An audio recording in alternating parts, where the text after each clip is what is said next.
So in the last video we talked about was kind of the origins of cancer, what cancer is, the stages of it, with initiation, promotion, and then progression. This video I think is actually the most important one. So what we're going to talk about are differences between a healthy cell and a cancer cell. And once you understand that, it's very easy to start to understand how to start to get rid of cancer and be bulletproof from it. Number two, we're going to talk about a new theory that's emerging as the cause of cancer. And then number three, how to really protect yourself. I want to go over the different types of treatments for cancer they have today and show you, and actually hopefully what you'll be able to do is go through strengths and weaknesses of each one. So let's start here. Healthy cell. When we have a healthy cell, here's what we talk about. Remember last video we talked about how every cell is actually have a gene to know when to commit suicide. Every cell is programmed to die. So it knows when to die. So it has a programmed death.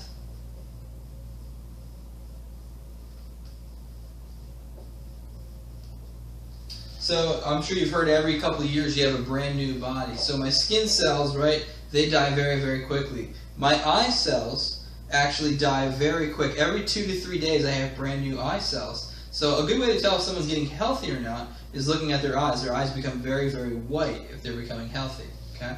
Something like my bone or my nerve system, those nerves take a very, very long time to replace themselves. But they all have this programmed timing on them to know when to die. On top of that, these things love oxygen.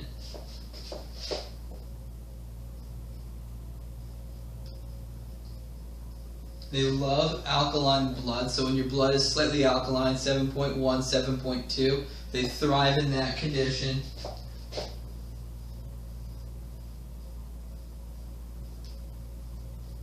Here's another thing, is they can burn either sugar or fat in order to create energy for themselves, okay? So they can burn sugar or fat to create energy inside that cell. So keep that in mind, because when we talk about a cancer cell, pretty much the exact opposite. They're actually immortal. They won't ever kill themselves. They can go on forever and ever and ever.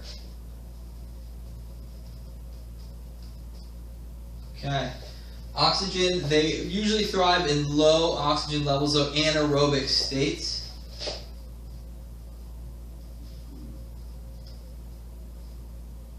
Okay. Opposite of a cell, instead of thriving in alkaline conditions, they actually thrive in acidic conditions. They've never found a cancer cell in an alkaline blood system. So if your blood is normally testing with an alkaline pH, then pretty much cancer won't grow in it. It's just like we talked about growing a seed. If it doesn't have the right environment, it won't grow. Same with cancer. Now, it isn't as easy as some people make it out and say, oh, well, if it's that simple making an alkaline body, let me just eat alkaline foods. That's not how your body works. Your body's a buffer system. So if you eat something, let's say very acidic, doesn't necessarily your body's going to turn acidic. That's not how your body works. Think about it like temperature-wise. Right, you can go into a cold room, your blood doesn't get really cold, it stays 98.6. You have a thermostat, well you have a thermostat for pH too inside your body, and that's when we have to start understanding the nervous system and what's controlling homeostasis inside the body. Okay? And then the last one is this, here's a big key too. In order for this cell to get energy, it can't use fat, it can only burn sugar.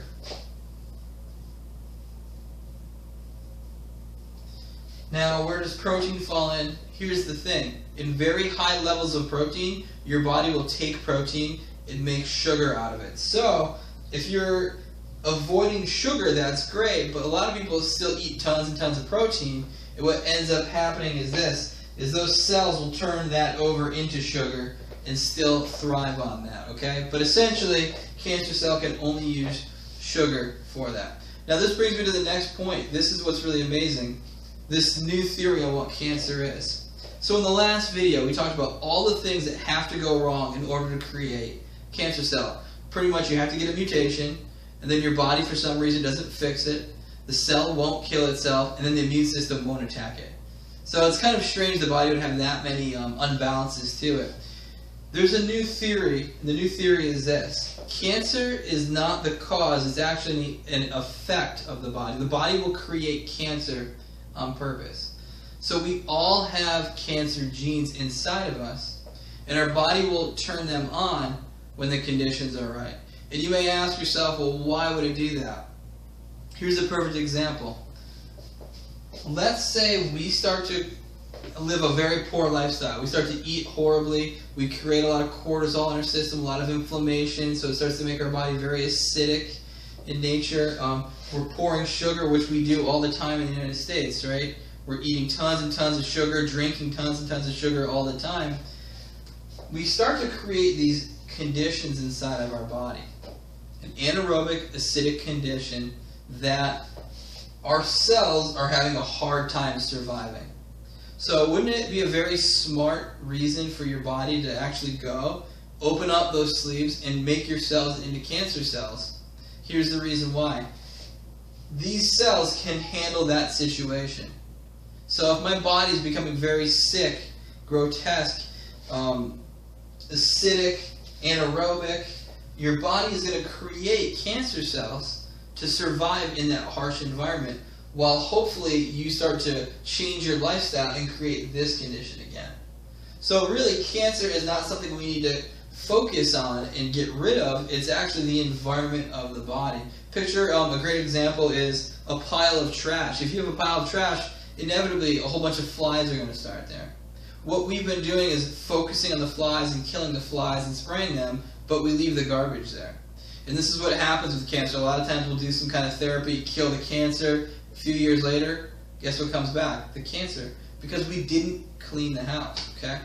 So, regardless of what theory you like, which to me, it makes more sense that your body's creating it on purpose, especially with all the sugar and everything we're putting into our system, we're overloading ourselves. So, to me, it makes sense the body would create cancer cells to eat the sugar, because that's what they love to do, so the body is not so burdened. Because don't forget, sugar is very neurotoxic to the body.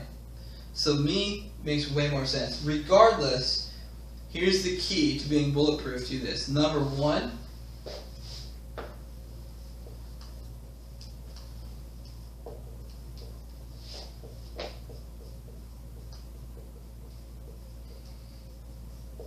change the environment of your body. And then number two,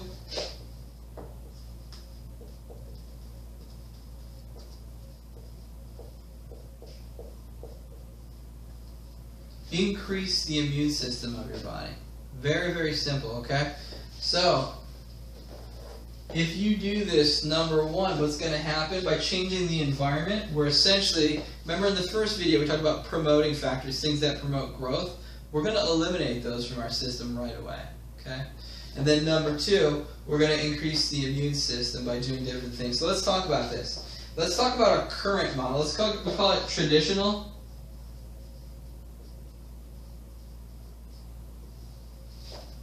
Alternatives.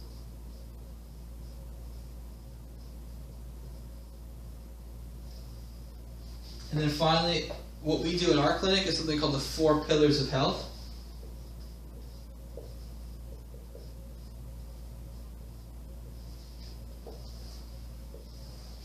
Okay, so let's go through these different treatment methods or therapies for cancer. Number one, traditional, usually chemo and radiation. Chemotherapy, I don't know if people know how this works, it's based on this principle. Cancer cells actually eat 15 times faster than healthy cells. So they're very, very quick to eat and consume things. So, with chemoradiation or chemotherapy, the whole purpose of that is they put in toxic chemicals into your system, and these cancer cells gobble them up very, very quickly. So the good news is this. Chemoradiation, the strength of it is it kills cancer cells. We know that for a fact. Okay? Here's the downside of that. With chemotherapy, it doesn't just kill cancer cells. It kills any cell that's going to eat that quickly. So there's some cells of your body that grow very quickly, such as bone marrow, hair follicles, eye cells, like we talked about, certain parts that are going to ingest these chemicals right away. And that's why people get so sick with chemotherapy. It's actually very toxic to the system. So it kills healthy cells as well. The other thing is this. It's almost like killing the flies and leaving the garbage.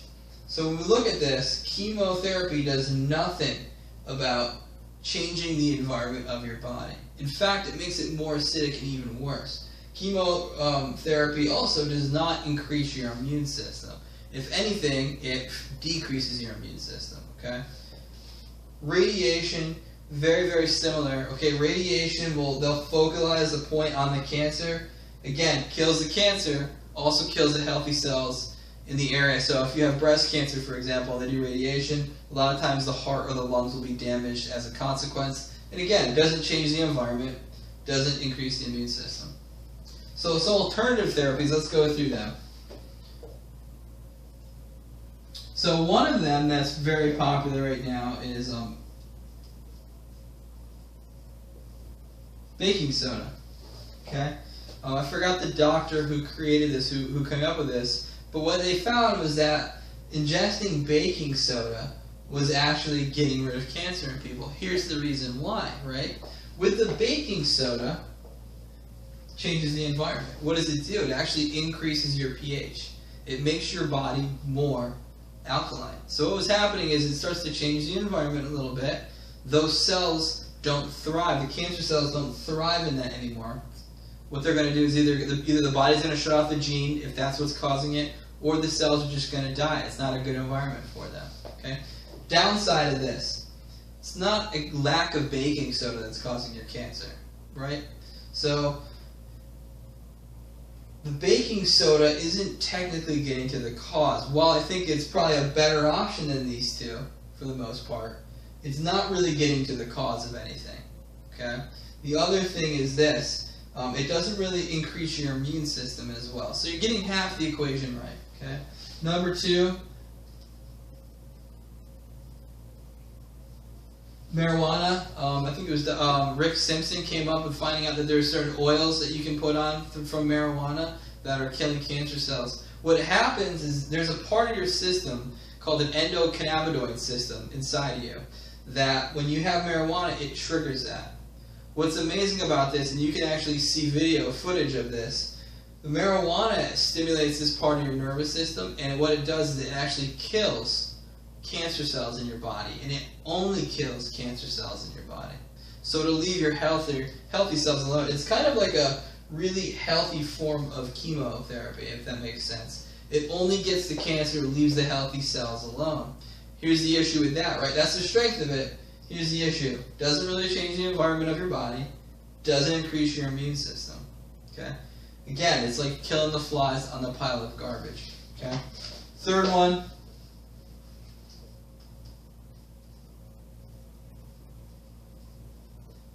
Dr. Brzezinski is actually doing gene therapy with cancer today. And he's actually turning off certain cancer genes. What's happening, these people who literally were given up on stage 4 cancers, had nothing to even hope for, are going to see this guy, and he's doing amazing work helping them and turning off these genes, and the people are coming out of cancer and their cancer is reversing. Awesome stuff. Downside, not changing the environment, not increasing the immune system, helping a lot of people live, and I'm not bad-mouthing this at all. It's fantastic for people with no hope. However, I want people to keep in mind this fact that we also, on top of that, we need to change the environment of the body. We need to increase the immune system, or else what could happen? Number one, the body could have wanted those genes on because the body's so acidic and diseased. So you change the genes back, doesn't change that. The body's still acidic and diseased. It might lead to another disease. Or it might lead to cancer coming back later on and having to keep doing it over and over again.